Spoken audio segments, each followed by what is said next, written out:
시청자 여러분 안녕하십니까? JJC 뉴스24 시작합니다. 필리버스터가 종결되면서 국정원법 개정안이 국회 본회의를 통과했습니다. 국정원법 개정안의 통과에 이어 대북 전단 살포 금지법 또한 통과됐습니다. 서울시는 시민 누구나 무료로 코로나19 검사를 받을 수 있는 임시선별진료소를 운영합니다. 강북구가 우이 예술인마을을 조성하고 연말까지 공공주택 입주자 20세대를 모집합니다.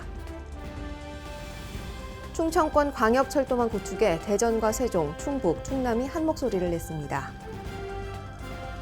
네, 한 주간의 국회 소식입니다. 지난 10일 상정된 국정원법 개정안이 무제한 토론인 필리버스터가 종결되면서 국회 본회의를 통과했습니다. 지난 10일 상정된 국정원법 개정안이 국회 본회의를 통과했습니다. 174석의 과반 의석을 확보한 민주당 외에도 열린민주당과 여권 성향 무소속 의원들이 찬성표를 던졌습니다. 국민의힘, 국민의당, 민주당 조웅천 의원은 투표에 불참했습니다. 재석 187인 중 찬성 187인으로서 국가정보원법 전부 개정 법률안 대안은 가결되었음을 선포합니다. 개정안은 국정원 직무 범위에서 국내 정보를 삭제하고 대공수사권을 경찰로 이관하는 게 핵심 내용입니다. 또한 국정원의 정치 개입의 금지 유형을 확대하고 국회 정보위원회 제적위원 3분의 2가 요구하면 국정원이 특정안에 대해 바로 보고하도록 명시하고 있습니다. 그 외 직무 범위에서 국내 정보 삭제와 국가정보원의 명칭을 유지하는 내용 또한 포함되어 있습니다. 표결 전 개정안에 대한 여야 의원들의 무제한 토론, 필리버스터는 61시간 동안 이어졌습니다. 이제 코로나19 대응에 집중해야 한다는 민주당의 종결 요청에 일결 정족수인 180명이 찬성하면서 토론은 중단됐고 국정원법은 국회 문턱을 넘었습니다. 지난 12월 13일 저녁 국정원법 개정안의 통과에 이어 12월 14일 대북전단 살포금지법 또한 통과됐는데요. 더불어민주당 주도하에 발의 6일 만에 필리버스터가 중단됐습니다. 국정원법이 국회 문턱을 통과한 뒤 대북전단금지법 또한 필리버스터 안건에 상정됐습니다. 이 안건에 대해 주호영 의원 외에 102인으로부터 무제한 토론 요구서가 제출되었으므로 국회법 제106조 2 제1항에 따라 무제한 토론을 실시하겠습니다. 민주당은 전날 오후 8시 10분 국회의사과에 필리버스터 종결동의 신청서를 제출했습니다. 대북전단 살포를 금지해달라고 아우성을 치고 있습니다. 이 접경지역 주민들이 뭔 죄입니까? 이분들은 남북관계만 악화되면 그냥 불안에 떱니다. 김여정이 이런 법 만들어라고 하자 말자 만드는 건 대한민국 국회 자존심 아닙니까? 여야의 갈등의 굴만 더 깊어진 채 24시간 동안 진행된 필리버스터는 끝이 났지만 야당의 투표 거부로 재석 187명 중 찬성 187명으로 대북전단금지법은 통과됐습니다. 재석 187인 중 찬성 187인으로서 남북관계 발전에 관한 법률 일부 개정 법률안 대안은 가결되었음을 선포합니다. 필리버스터를 뚫고 대북전단금지법이 국회 본회의를 통과하면서 민주당이 얘기한 중점 법안들은 처리가 마무리됐습니다. 최근 공수처법부터 대북전단 살포 금지법까지 국회 본회의를 통과했습니다. 그 과정에서 필리버스터가 화제가 되고 있는데요. 무제한 토론을 의미하는 필리버스터, 이 필리버스터에 대해 알아보겠습니다. 최근 들어 많이 등장하는 말이 있습니다. 필리버스터, 무제한 토론이라는 말이 자주 언급되는데요. 12월 13일과 14일, 양일간 무제한 토론이 여당 독주로 종결됐습니다. 무제한 토론 종결 동의가 가결되었으므로 무제한 토론이 종결되었음을 선포합니다. 그렇다면 필리버스터란 무엇일까? 필리버스터란 국회에서 소수파 의원들이 다수파의 독주를 막거나 기타 필요에 따라 합법적인 방법과 수단을 동원해 의사 진행을 고의로 방해하는 행위로 소수당 이익을 위해 법률적으로 인정되는 제도를 말합니다. 국회의원의 질문 또는 의견 진술이라는 명목으로 행하는 장시간의 연설, 규칙 발언 연발, 의사 진행 또는 신상 발언 남발, 요식 및 형식적 절차의 철저한 이행, 각종 동의안과 수정안의 연속적인 제의, 출석 거부, 총퇴장 등의 방법이 이에 해당됩니다. 한국에서는 1948년 재헌의회 때 도입됐는데요. 1948년 10월에 제정된 재헌국회 국회법 제46조는 의원의 질의, 토론, 기타 발언에 대하여는 특히 국회 결의가 있는 때 외에는 시간을 제한할 수 없다고 규정된 법입니다. 한국에서 필리버스터를 가장 처음 한 인물은 1964년 당시 의원이었던 고 김대중 전 대통령이었습니다. 당시 고 김대중 전 대통령은 1964년 4월 20일 김준현 자유민주당 의원에 대한 구속동의안 통과를 저지하기 위해 시도했습니다. 필리버스터는 1973년 폐지됐다가 2012년 5월 국회법, 일명 국회 선진화법에 포함되면서 부활했습니다. 다수당에 유리한 신속처리 안건 지정 제도를 도입하면서 소수당에 유리한 제도로 필리버스터가 도입된 것입니다. 국가마다 법이 보장하는 필리버스터의 방식은 차이가 있지만 우리나라에서는 무제한 토론 방식으로만 필리버스터가 가능합니다. 필리버스터는 본회의 부의 안건에 대해 제적 의원 중 3분의 1 이상이 요구하면 발동할 수 있으며 주호영 의원 외에 102인으로부터 무제한 토론 요구소가 제출되었으므로 국회법 제106조 2 제1항에 따라 무제한 토론을 실시하겠습니다. 토론자가 더 이상 없거나 제적 의원의 60% 이상이 동의해야 중단이 가능합니다. 최근 통과된 국정원법과 대북전단 금지법에 대한 소수당 권리인 필리버스터가 이틀 연속 강제 종결됐습니다. 국정원법은 찬성 180표, 반대 3표, 무효 3표로 필리버스터 강제 종료를 위한 의결 정족수를 가까스로 충족했고 대북전단 금지법은 총 투표수 188명 가운데 찬성 187표, 기권 1표로 필리버스터를 끝낼 수 있는 의결 정족수를 충족했습니다. 여야의 주장이 첨예하게 대립하는 가운데 필리버스터가 진행되고 종료되는 국회의 모습은 과연 무엇이 진정 국민과 민생을 위한 정치인지 다시금 생각하게 합니다. 국회 안에서 다수파의 독주 등을 막기 위해 합법적 수단으로 의사진행을 지연시키는 필리버스터. 필리버스터가 취지에 맞게 활용되는 경우도 있지만 제도의 취지가 남용되는 경우도 보여집니다. 소수의 목소리가 다수의 위력에 묻혀지지 않도록 의미 있는 필리버스터 제도의 활용을 기대해 보겠습니다. 네, 다음은 수도권 소식입니다. 3차 대유행이 시작된 이후 일일 확진자 수는 크게 떨어질 기미를 보이지 않고 있습니다. 이에 따라 서울시는 시민 누구나 무료로 검사를 받을 수 있는 임시선별진료소 운영에 들어갔는데요. 코로나19 검사 장벽을 낮춰 무증상 감염자를 조기에 찾아내는 것이 목표인 만큼 임시선별진료소는 접근성이 좋은 지역에 위치하고 있고 휴대전화 번호 외에 다른 정보를 수집하지 않는 익명검사도 가능합니다. 서울시가 코로나19 검사를 원하는 시민 누구나 증상 유무와 관계없이 무료로 검사를 받을 수 있도록 임시선별검사소 56개소를 운영합니다. 주요 환승 지하철역과 누구나 쉽게 찾아올 수 있는 공원, 운영이 중단된 공공시설 주차장 등을 활용해 12월 14일부터 25개 자치구마다 각 1개소에서 3개소씩 운영합니다. 코 속으로 검사 장비를 넣어 검체를 채취하고 PCR 기법으로 확진을 판단하는 기존 방식을 원칙으로 합니다. 다만 코 속 검체 채취가 어려운 경우 타액 PCR 검사, 빠른 확인이 필요한 경우 30분 만에 알 수 있는 신속항원 검사도 운영합니다. 마포구는 망원유수지 체육공원과 서광대 역사광장에 임시선별 검사소를 운영하며 서울 시내 모든 검사소 위치는 스마트 서울맵 누리집에서 확인할 수 있습니다. 네, 강북구가 지역 내 문화예술인을 위해 우이예술인 마을을 조성하고 연말까지 공공주택 입주자 20세대를 모집합니다. 예술인 마을은 우이 신설선 도시철도 역사 근처에 위치해 있어 접근성이 뛰어나고 최초 계약 기간 2년에 최대 10년까지 거주할 수 있습니다. 강북구가 오는 22일부터 31일까지 우이 예술인 마을 3, 4차 공공주택 입주자를 모집합니다.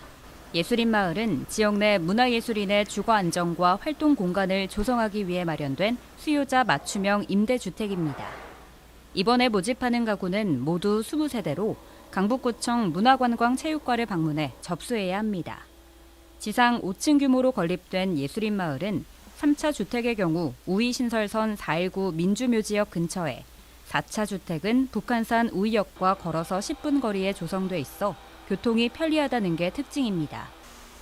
세대별 공급 면적은 31.4제곱미터부터 40.53제곱미터까지로 모집 공고일인 12월 16일 기준 만 19세 이상 서울시 거주민이고 문화예술진흥법에 따른 문화예술 분야 종사자여야 하는 등 기본 조건을 충족해야 입주 자격이 부여됩니다. 또 한국인 예술복지재단의 예술인 활동 증명서나 해당 협회의 증명서류도 반드시 제출해야 합니다. 이와 함께 신청자를 포함한 세대원 모두가 무주택 세대 구성원이어야 하고 월 평균 소득과 자산 기준도 지정된 기준에 적합해야 합니다.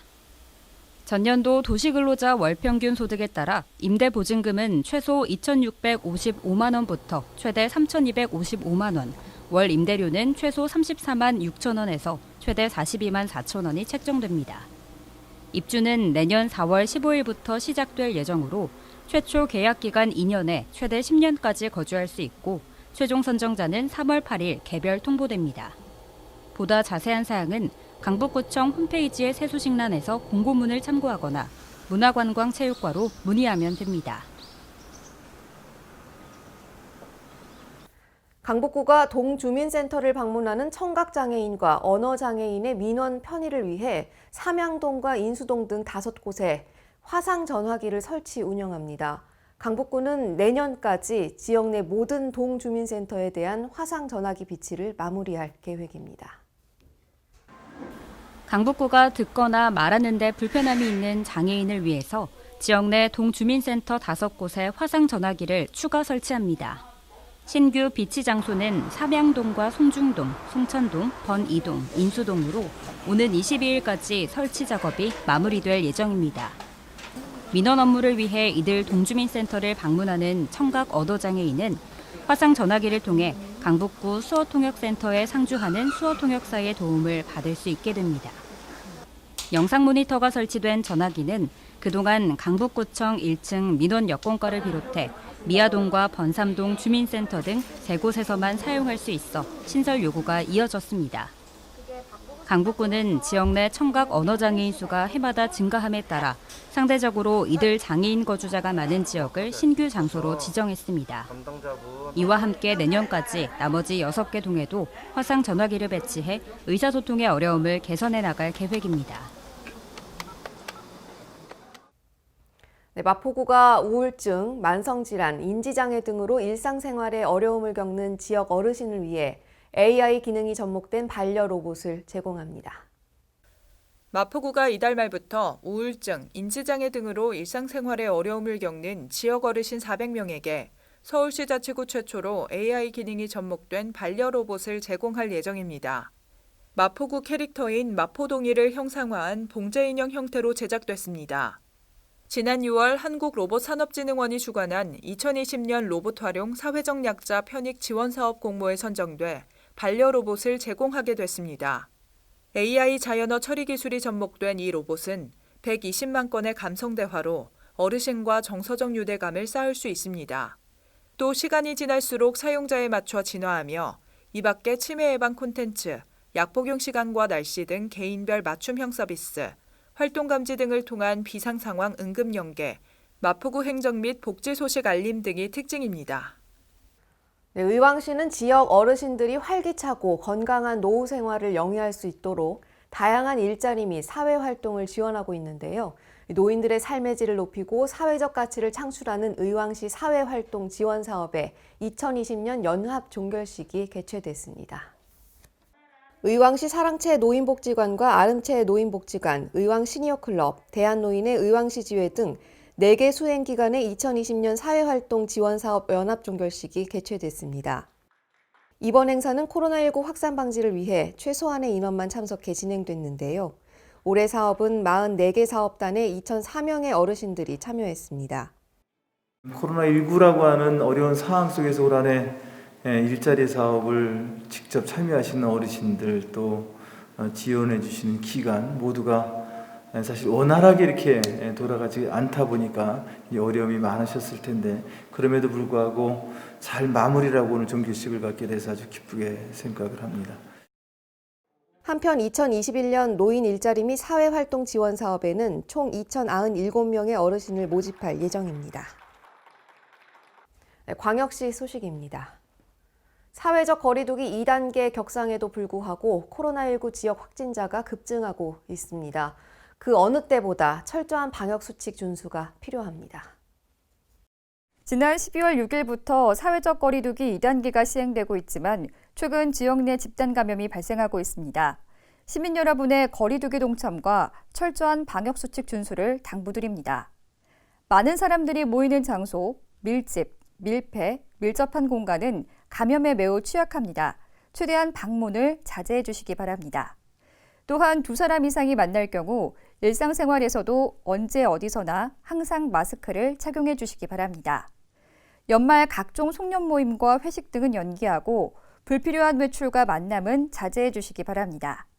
나와 내 가족을 보호하는 것은 철저한 방역수칙 준수뿐이라는 것 잊지 마시기 바랍니다. 국가 균형 발전과 충청권 메가시티 구축의 출발점이 되는 사업이죠. 충청권 광역철도망 구축에 대전과 세종, 충북과 충남이 한 목소리를 냈습니다. 충청권 4개 시도가 12월 14일 오전 대전시청 대회의실에서 충청권 광역철도망 구축을 위한 공동건의문에 서명했습니다.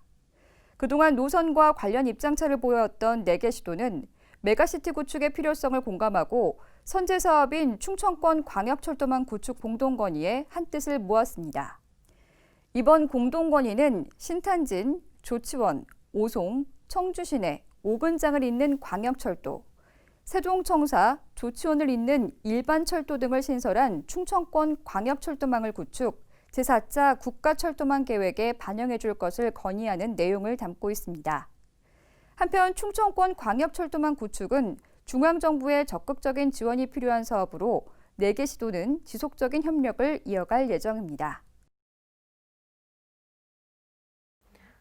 광주시가 외지인 부동산 실거래 자료를 토대로 조사한 결과 광주지방국세청에 분양권 다운거래 의심 등 521건을 통보했습니다.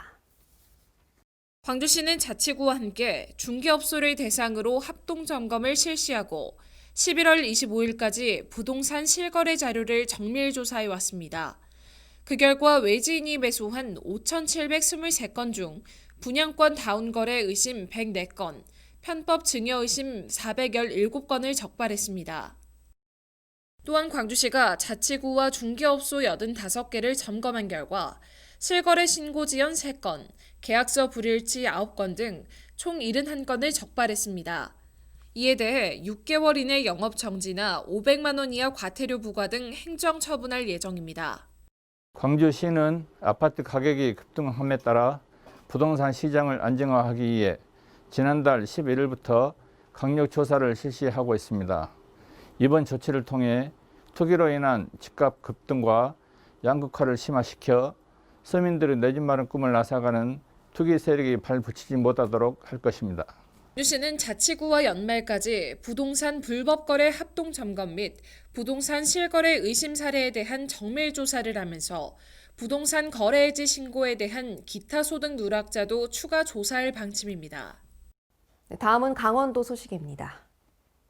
동해안 특산물인 대문어의 자원 관리를 위해 강릉 연곡 영진해역이 수산자원 관리 수면으로 지정됐는데요. 보호수역으로 지정된 해역에서는 대문어 어획이 금지됩니다. 지난 2019년부터 강릉시가 대문어 자원을 집중 육성하기 위해 강릉 영진 인근 180여 헥타르 해역에 대문어 산란 서식장을 조성해 오고 있습니다. 이번 사업은 해양수산부가 국비 50%를 지원하는 사업으로 2023년까지 50억 원을 투입해 대문어 산란 서식장에 인공어초와 구조물을 투하하고 있습니다. 또한 이 해역은 강원도에서 두 번째로 수산자원 관리 수면인 대문어 보호구역으로 지정돼 이 대문어 포획이 연중 금지됩니다. 코로나19가 확산되면서 감염 방지 목적으로 일회용품을 한시적으로 허용됐는데요. 그로 인해 플라스틱 폐기물이 급증했습니다. 강릉시는 환경부 지침에 준해 12월부터 일회용품 사용 규제를 재개하기로 했습니다. 코로나19 여파로 국내 여행객이 증가하고 강릉 내 플라스틱 재활용품 발생량이 전년 대비 20% 이상 증가했는데요. 하지만 플라스틱 재활용 산업이 위축되며 처리에 난항을 겪고 있습니다. 이에 따라 강릉시는 환경부가 낸 새로운 기준에 따라 사회적 거리두기 1단계에서는 일회용품 사용을 전면 금지하고 1.5단계부터 2.5단계까지는 다회용기 사용을 원칙으로 하되 사용자의 요구가 있을 때만 일회용품을 제공할 계획입니다. 12월 한 달은 식품 접객업소에 대한 계도 기간으로 1월부터 커피 전문점을 중심으로 점검에 나서기로 했습니다. 코로나 확산세가 계속되는 요즘 횡성군이 12월 7일부터 4주간 연말연시 특별 방역 대책 기간을 운영하며 지역 감염 확산 방지에 총력을 기울이고 있습니다. 횡성군이 환기가 어려운 계절 특성과 스키장 방문객이 몰리는 지역적 특성을 고려해 12월 7일부터 2021년 1월 3일까지 연말연시 특별 방역 대책 기간 운영에 들어갔습니다. 이에 따라 동절기와 연말연시 핵심 생활방역 수칙으로 밀폐, 밀집, 밀접 장소 가지 않기, 모임 행사 자제하기, 의심 증상 있으면 검사받기, 마스크 착용과 손 씻기 등을 적극 홍보하고 생활 속 방역을 강화해 나갈 방침입니다. 한편 횡성군은 코로나19 방역 안내, 홍보 업무를 담당할 코로나19 사회적 거리두기 지킴이를 선발해 운영합니다. 12월 14일부터 내년도 2월 28일까지 활동하게 될 사회적 거리두기 지킴이는 횡성군청, 횡성군 보건소, 횡성읍 복지센터에서 근무하며 시설별 핵심 방역수칙, 일상생활에서의 방역수칙 등을 안내 홍보하게 됩니다. 횡성 크리에이터 협회가 연말 이웃 돕기 나눔 행사로 실시간 온라인 판매 행사를 펼쳤습니다. 지난 8일 안흥면의 한 사무실, 횡성 크리에이터 협회 회원들이 한자리에 모였습니다. 쌀과 버섯가루, 꽃차, 강정 등 회원들이 직접 생산하고 가공한 제품들을 실시간 온라인 채널을 통해 판매하는데요. 이렇게 모아진 성금 전액은 어려운 이웃을 위해 사용될 예정입니다.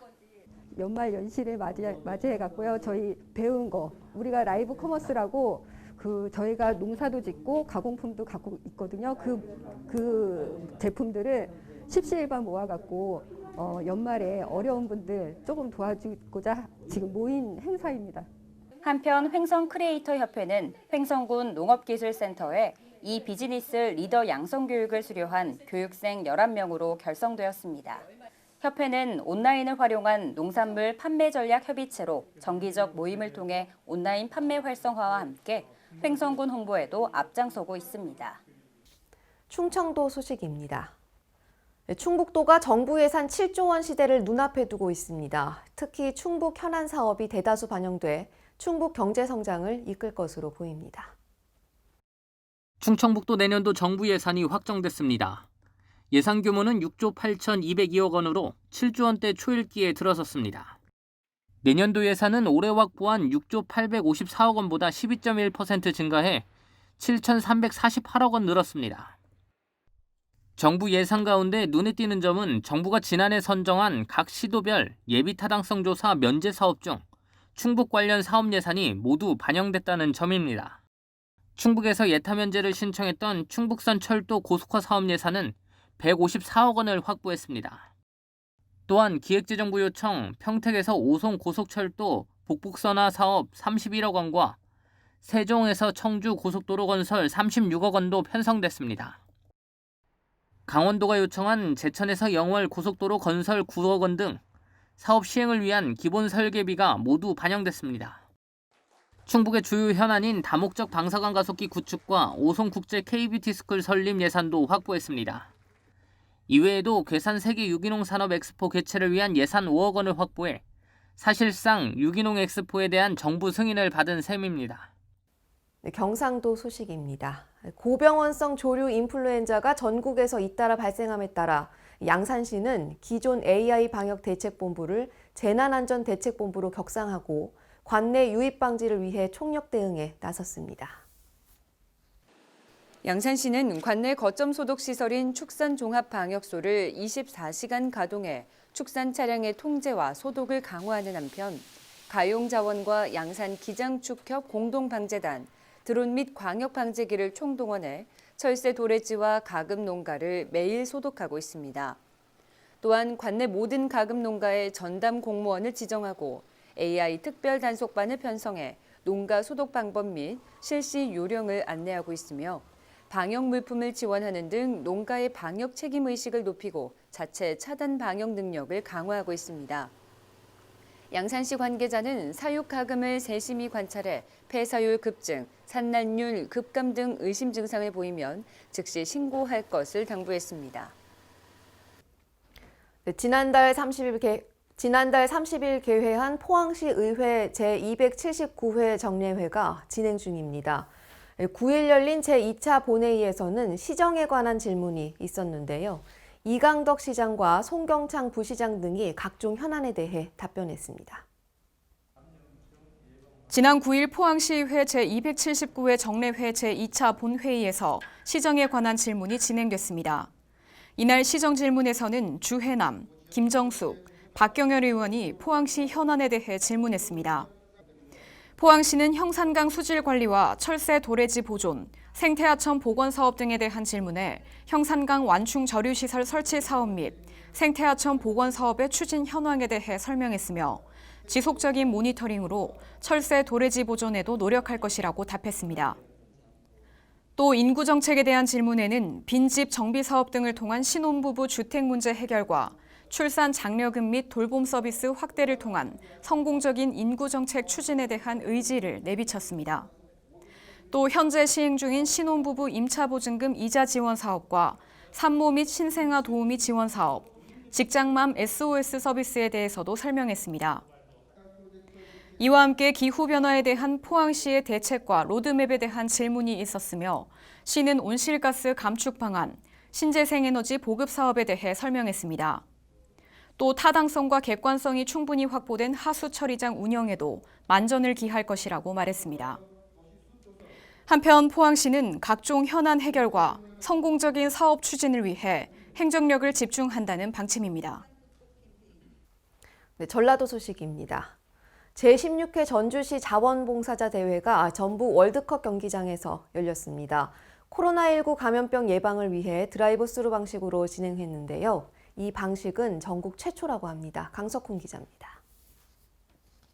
제16회 전주시 자원봉사자 대회가 전주 월드컵 경기장에서 열렸습니다.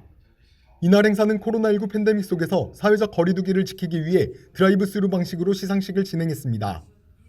전주시 자원봉사센터 관계자는 어려울 때일수록 나눔을 주저하지 않는 22만 전주시 자원봉사자 덕분에 우리는 희망을 이야기할 수 있었다고 전했습니다.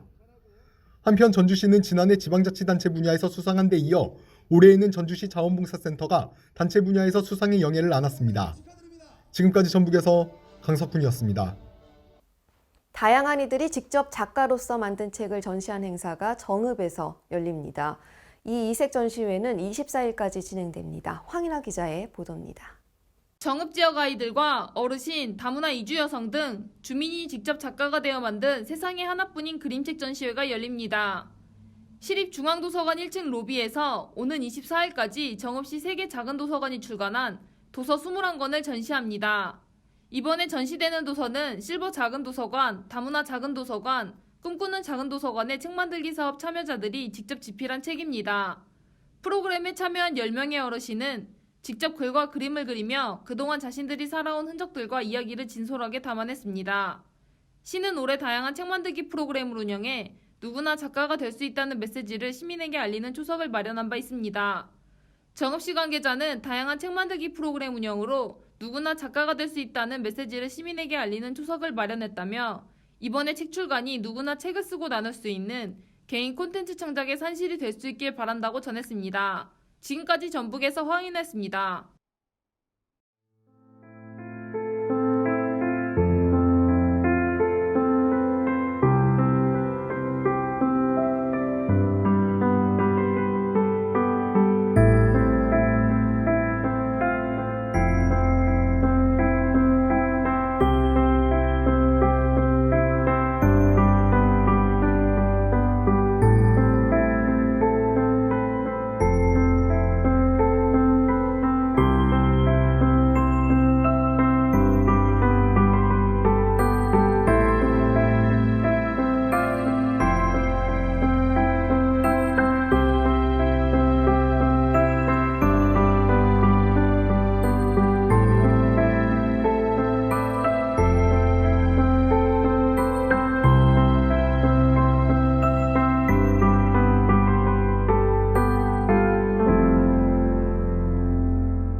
한파에 전국이 꽁꽁 얼어붙었습니다. 연일 1,000명을 넘나드는 코로나19 확진자로 연말연시 특수도 또 기부 원정도 사라진 듯한데요. 모두 다 어렵고 힘들겠지만 조금 더 어려운 우리 이웃을 돌아보는 마음은 식지 않았으면 합니다. 이상 뉴스24 마칩니다. 시청해주신 여러분 고맙습니다.